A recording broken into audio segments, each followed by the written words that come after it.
This is the Giants Postcast, your instant game reaction for the San Francisco Giants, part of the Locked On Podcast Network. Your team every day. Yo, what's up, everyone, and welcome back to the Locked On Giants Postcast. I'm your host, Eric Triple E Engel. You may know me as the former producer for the Murph and Mac Morning Show on KMBR, or maybe from some of these other Locked On Sports postcasts we do. We also do the Locked On Warriors postcast and the Locked On 49ers postcast as well. But tonight, the Giants failed again to come up with hits when it mattered the most, falling to the Red Sox 7-5 tonight at Oracle Park. And hitting with runners in scoring position has been a significant struggle for the San Francisco Giants recently, and tonight was no different. They went just 2 for 10 in such situations. Meanwhile, Hayden Birdsong had one of the worst outings of this season, forcing the Giants to utilize a ton of arms out of the bullpen in the loss.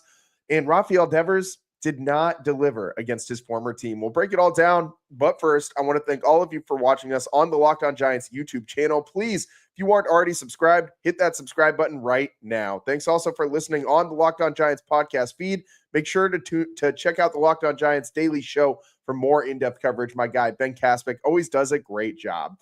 And this is a very frustrating loss. I've been preaching patience with Devers, and I'm still going to continue to do that because he did just get here.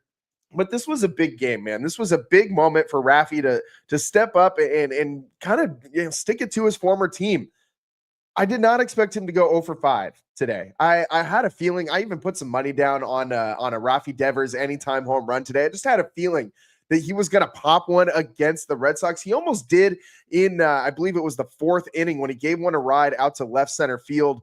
And it was caught at the wall. Great play by the center fielder for Boston, but it was actually the bottom of the 3rd inning. He hit that one hard, 104.2 miles an hour, 385 feet, but just not enough to get it over that wall in left center. And this was a frustrating loss. I'm not pinning it on Rafi Devers. There were a lot of Giants miscues in this one. So let's start to get into them. Let's just go right to today's turning point, which happened in the 8th inning of this game. Time to reveal where the game was won or lost. It's the turning point. And Mike Yastrzemski, man, I said this at the end of last show. I cannot stand watching Mike Yastrzemski bat leadoff for this team. He's had a nice year. He's an okay third outfielder. He should be nowhere near the leadoff spot for the San Francisco Giants. I mean, he did have a hit today and picked up an RBI, and that's all fine. But when it mattered the most, in the bottom of the 8th inning, you have the bases loaded, and you have the tying run at second base in scoring position. And Mike Yastrzemski strikes out swinging on ball 4. And all he had to do was take that walk. The tying run moves over to 3rd, and you got Elliot Ramos coming up, which you got to feel pretty good about. He's already had 2 hits today going into that situation. I don't know what Mike Yastrzemski's doing up there in that situation. He shouldn't be at bat in that situation because he shouldn't be leading off for this Giants team. You shouldn't bat a guy who's like a career like 230 hitter first. You should try and get some other guys some more at bats. Mike Yastrzemski has had a nice season so far, and I'm not pinning this whole loss on him. The beginning of the season, Mikey Yaz was red hot. Since he has cooled off significantly, you cannot continue to ride this strategy out. It is not going to work out for the Giants. You got to have someone else at the top of this order. And you got to have a table setter, a guy who gets on base and is going to deliver you something more than what you've been seeing. I said last night that I would like to see Jung-Hoo Lee bat leadoff every day. He's also been really bad as of late too. He's 0 for 4 today, batting average down to 255. That's actually lower than Mike Yastrzemski's current batting average, which is sitting at 259 for Yaz. Both guys have really been struggling. When you got no real leadoff hitter, it's a problem for this team. But this wasn't the only problem. I mean, there were so many bad situations for the Giants today, but that was just the backbreaker in the bottom of the 8th, because that was the last chance really that the Giants had to do something. And you had a real opportunity there. And again, just 2 for 10 with runners in scoring position today. I mean, this has been an ongoing struggle for the Giants. The last 6 games specifically, they have been horrendous. 7 for 50 in their last 6 games with runners in scoring position. That's a $140 average. That's terrible. That's horrible. It's horrific. That is like not a real major league number. I mean, they're 5 for 28 in such situations with 2 outs as well. It's actually better than their average without 2 outs. It's a 179 batting average.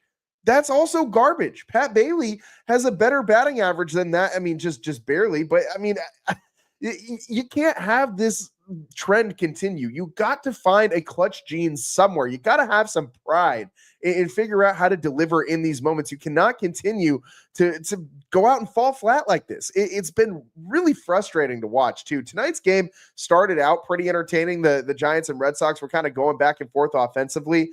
It wasn't so entertaining watching Hayden Birdsong give up all those runs. We'll get into that a little bit later on.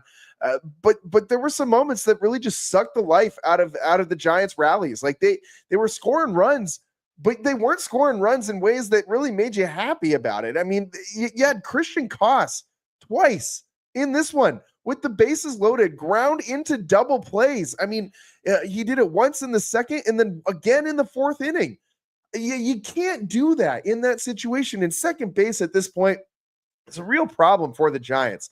You had how many different guys played second base tonight? I mean, 3 different second basemen tonight. Christian Koss, Tyler Fitzgerald, Brett Wisely all had action at second base today. And I don't really like any of them right now at this point. I don't think any of those guys have done anything to make you say, this is the second baseman that we're rolling with for the rest of the season. I had high hopes for Fitz coming into this year. I hope that he was going to be able to fix some of those holes in his swing. He has not been able to do it. The power numbers have absolutely not been there for Tyler Fitzgerald at any point in time this season. Casey Schmidt, meanwhile, 2 for 3 and a walk. I think that at this point, Casey Schmidt is really solidifying himself as the option at second base after Matt Chapman comes back. But he doesn't got to do a whole lot to solidify that. All he's got to do is basically not ground into double plays and bases loaded situations. And that's what you want. I mean, that's better than what you're getting at least. And also, meanwhile, Christian Koss had an error today as well. So, I mean, he really hurt the Giants today, man. Like Christian Koss, I've gone to bat for this guy a couple times this year. I do like what just the energy that he's given the Giants. He was pretty good with runners in scoring position earlier in the season as well. He's batting over 300 for a little while. Today, I mean, I'm not going to say he's the sole reason that they lost the game. As I've said, there's a lot of reasons we pointed out as to why the Giants lost this game, but Christian Koss certainly did not do anything to help the Giants win at all today. I mean, he probably hurt them more than any other individual player on this team, but looking through this batting order, Devers, 0 for 5, Jung-Hoo Lee, 0 for 4. I mean, from the second base position, you didn't get a single hit. And as I said, you had all these different guys come up with opportunities, and nobody delivered. Not a single one of them did. So this is just such a frustrating loss, because I really did think that this was going to, this series was going to inject some juice into the Giants. You had to sell out another one today, and you just couldn't get it done. You couldn't build on the win against Cleveland last time out, which was, kind of again, another subpar offensive outing. You only scored 2 runs in each of the 3 games in the Cleveland series. And I spent a lot of time last show talking about how the Giants magic number's 4. You score 4 runs, you probably win. That's what the numbers say for the Giants this year. They have a great record when they score more than 4 runs. When they score less, they don't get it done. But you got to have the pitching show up. And today, I love Hayden Birdsong. I think he is absolutely my favorite of the young Giants starters that they have in the system. Today wasn't his day when they really needed it most from him. We'll break his day down next on the Locked On Giants postcast.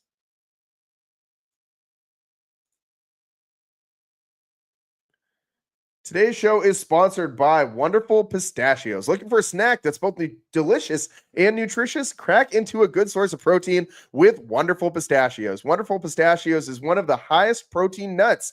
Each 1 ounce serving has 6 grams of protein, giving you over 10% of your daily value. Plus, they're jam-packed with fiber and better-for-you unsaturated fats to help keep you feeling fuller longer. Personally, I love the no shells variety. It's the perfect grab and go snack for busy days, whether I'm snacking at my desk, on a road trip, out at Oracle Park, or just need a quick protein boost. They're always my go-to. And if you love cracking open every shell for that satisfying crunch, the in-shell options are also a classic favorite. And either way you go, they're going to give you a complete protein, providing all 9 essential amino acids. Shells, no shells, still got all of those 9 essential amino acids either way. And they pack a huge protein punch, the perfect grab and go snack. You just grab a handful of them, shove them in a baggie in your pocket, wherever. You just hold them in your hand, walk into Oracle Park and snack on them while you're standing out there. Hell of a lot better than spending all your money and spending a small fortune out at Oracle Park to just fill yourself up. So get snacking and get cracking with the snack that packs a protein punch. Visit wonderfulpistachios.com to learn more. And today's show is also brought to you by FanDuel. The NBA playoffs are in full swing, and every night delivers highlight-worthy performances, major momentum shifts, and can't-miss moments. We got a Game 7, man. Whether it's a game-winning shot or a breakout player, there's never been a better time to get in on the action. Game 7, what more do you want? The 2 best words in all of sports, and FanDuel makes it easy to stay in the game before tip-off and live. With player props, performance trends, and same-game parlays, fans have more ways than ever to play smart and win big. And I've been telling you guys, I have not wavered. OKC is winning this series. Make sure you got some money on the Thunder. They are going to get it done against the Pacers, especially with that injury to Tyrese Halliburton. I do not think, it was a miracle the Pacers were able to pull out that Game 6 win. I do not see them duplicating that same effort in Game 7. But if you're new to FanDuel, it's the perfect time to sign up. Head to FanDuel.com and place your first $5 bet. If it wins, you'll get $200 in bonus bets. Make every moment more with FanDuel, the official sports betting partner of the NBA.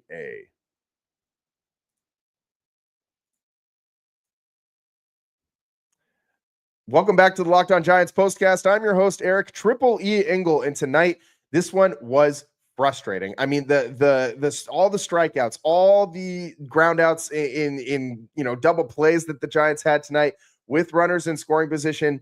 Very, very, very frustrating. You did generate some offense. 5 runs, 7 hits, 8 walks. That's pretty solid. It's a ton of base runners. 0 for 10 or 2 for 10 with runners in scoring position. You strand 8 on base. You hit into 2 double plays. And you commit an error. Hayden Birdsong had a bad outing as well. And this was, in my opinion, Hayden Birdsong's worst outing of the season. He only lasted 4 1/3, gave up 7 hits, 4 earned runs, 5 runs in total, 1 walk, and he only had 4 strikeouts, gave up a bomb as well. He just didn't have it today, man. Just did not have it today. The loss did go to Sean Jelly, who gave up a run in his 1-inning pitch. Gave up a couple hits as well, and one of them being a home run. So the Giants, you needed something today from this pitching staff, because the offense finally scores the magic number. They score more than 4 runs, and the team still loses. It sucks that so much pressure is on this pitching staff. But it really is, and they didn't deliver under that pressure today. This is the most runs that Hayden Birdsong has given up in an outing this season. We're in July, so it's not like we're talking about just a handful of appearances. We've got almost 3 full months of a mix of relief outings and starts for Hayden Birdsong. And this was, in my opinion, the worst that he has looked at any point in time this season. And a lot of it had to do with that curveball, that changeup. The changeup was just not working for him today. Really, none of his secondary pitches looked great. And the fastball was getting hit around too. The curveball, he at least had a pretty solid whiff rate on it, 50% whiff rate on the curve.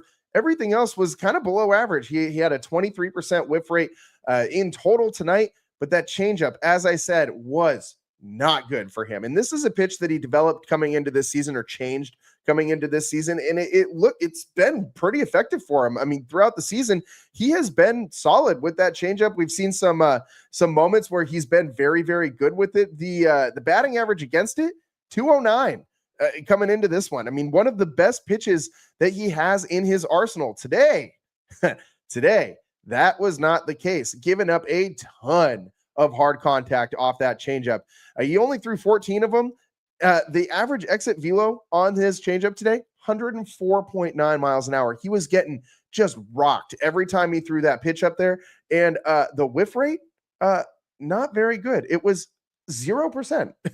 I don't think you can get much worse than that. I mean, he was not dodging bats with that changeup. He wasn't locating it very well. And when it did get hit, it got crushed. And that's a problem for Hayden Birdsong. That pitch has been a huge part of his development this season. And he's got to be able to get that pitch over the plate for a strike with the ability to dodge some bats. It just wasn't doing what it normally does out there today. I don't really know why that was happening. I didn't see any glaring mechanical issues for him on the mound. So I will be interested to see what Hayden Birdsong says about his outing and his pitch usage today. It just didn't work out for him. He just did not overall. I mean, it wasn't like the changeup was the only thing that was getting hit. Really, anything he threw up there was getting hit. He had an average exit velo of 95.2 miles an hour across the board. The fastball was getting hit really hard too. 95 mile an hour average exit velo. He at least had a 19% whiff rate on that fastball. So that's obviously better than the 0% whiff rate that he had on that changeup. But Birdsong just didn't have his best stuff tonight. He definitely got hit around. In the bullpen, I mean, they had zero room for error, zero margin for error in this one. And there was some error. Sean Jelly giving up that bomb, and Joey Lucchesi came in and gave up a run in exactly 1/3 innings pitched. I don't know why Joey Lucchesi is running out there to pitch in that situation when the Giants really need to get something going from this bullpen. I don't know why that was the choice. I don't know why that was the move. He's got a 13.5 ERA. He has not looked good in either of his outings for the Giants this year. It doesn't really make a lot of sense to me. I don't know why Bob Melvin did that. Bob Melvin, if there's one thing that you can criticize about the guy, and I know that a lot of Giants fans really hammer him on this topic, it's his bullpen usage. It is not very good in certain situations. And again, today I did not think it was very good. But he really didn't have a lot of choices either, because the Giants had to throw so many damn bullpen arms today. You threw 5 different arms out of the pen, 6 pitchers in total for the Giants. By the way, the Red Sox threw a ton of guys too. They threw 1, 2, 3, 4, 5, 6, 7, 8 different pitchers. 8 different pitchers for the Red Sox today. Or 1, 2, 3, 4, 5, 6, 7. I can count 7 different pitchers for the Red Sox today. 6 for the Giants. Not very good. Just overall, not very good outing from this bullpen, where they've been excellent all year. They've been one of the best bullpens in all of baseball, and it's a shame that they needed to be perfect in order to get this win for the Giants. In the month of June, it is worth noting that ERA for the bullpen is above 3 in the month of June. In May and March/April, it was like 2.5 or below. So maybe that's a little bit of a problem. The batting average against has climbed about 25 to 30 points from where it was sitting in May and March and April. So the bullpen has taken a bit of a step back this month. It has not been as good as it was in March and April and May. And so that kind of came to fruition tonight for the Giants in the worst way possible. It led to this win. It wasn't the only thing that led to this win, but it certainly didn't help them. And this was frustrating, man. Like there wasn't a single part of this team that delivered the way that you wanted it to today. Hayden Birdsong, subpar outing. Bullpen, subpar outing. Offense, scored 5 runs, but 2 for 10 with runners in scoring position, subpar outing. You got to find a way to start winning these games. And we don't want to overreact too much, because the Giants are still in the mix. They're still, 8 games above 500. You still are in a good spot record-wise if you're the Giants. You know that Matt Chapman's coming back. You know that Rafi Devers is going to pull together eventually. You hope that Willie Adames and Jung-Hoo Lee and these kinds of guys will start to come around for the Giants. You just got to have something from somewhere. I mean, this team seems like they're pressing in every single aspect of this team. I mean, the pitching is pressing, the starters are pressing, the bullpen's pressing. Everybody on this team, it's got to feel tight when you go up with runners in scoring position. Mike Yastrzemski in that 8th inning at bat looked like he just wanted to be the hero. I mean, those swings did not look very, very close to me on those pitches that he swung through. They're pressing. Every single player on this team is pressing right now, and it's not looking good for the Giants. But hey, you still got 2 more games in this series. You still got a chance to beat the Boston Red Sox here at home, their only trip to San Francisco this season.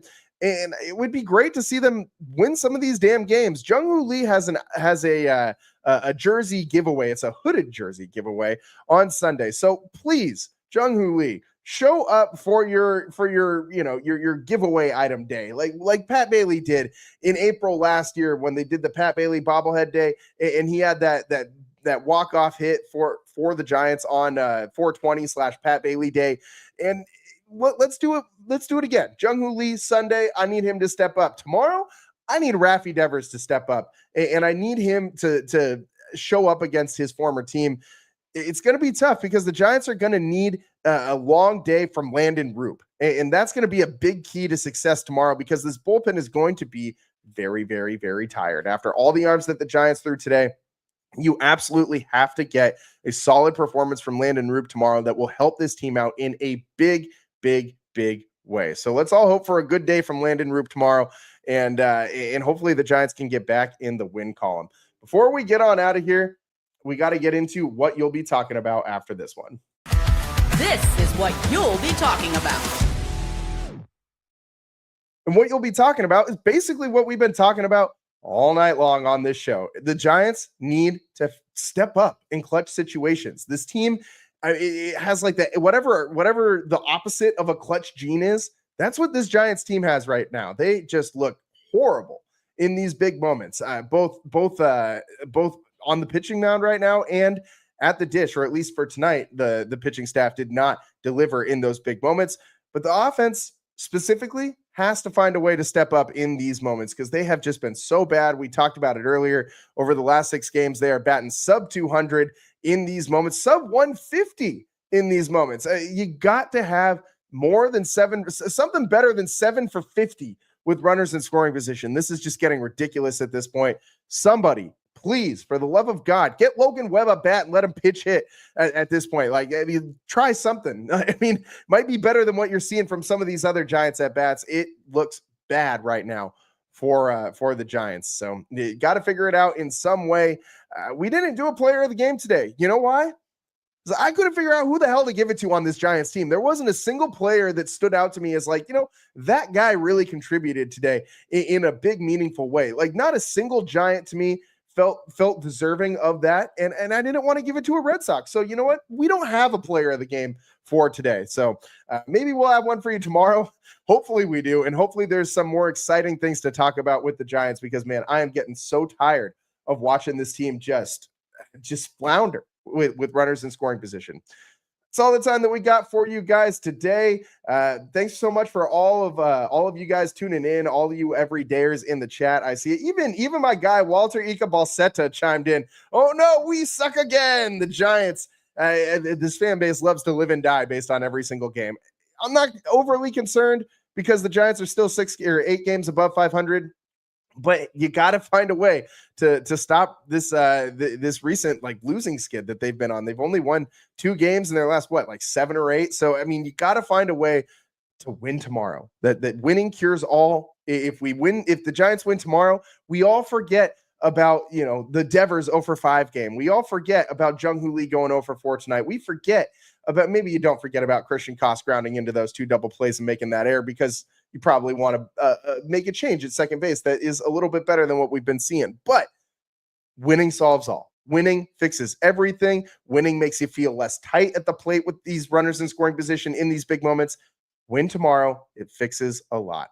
That's all the time that we got for you guys today here on the Locked On Giants Postcast. I'm your host, Eric Triple E Engel. Thanks so much for tuning in. We'll see you next time. Peace.